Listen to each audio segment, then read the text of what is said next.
There's no question that couples are increasingly living together and even starting families without getting married. But with most states ceasing to recognize common law marriage, how are property rights determined if an unmarried couple splits? The 1979 case of Hewitt versus Hewitt examines this question in the state of Illinois, which abolished common law marriage in 1905. Robert Hewitt was a student at Grinnell College. He and Victoria, another Grinnell student, learned they were expecting a baby in June of 1960. Robert told Victoria they were husband and wife and would live together as such, sharing their lives, property, earnings, and future. They announced to their families they were married and carried on with their lives, holding themselves out as husband and wife.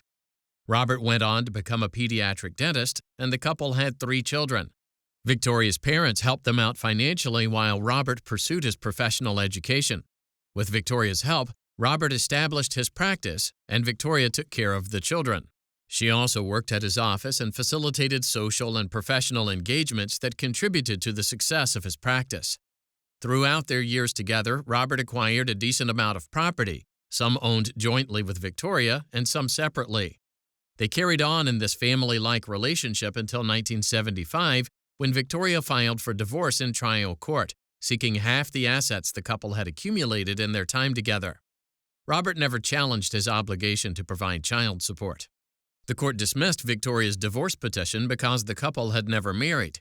Victoria then filed an amended complaint asserting she was entitled to half the assets based on contract law and Robert's unjust enrichment.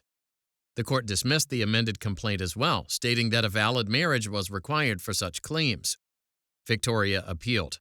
The appellate court determined that, based on the express oral contract between the two, and because the couple had held themselves out as a married couple, Victoria was entitled to relief.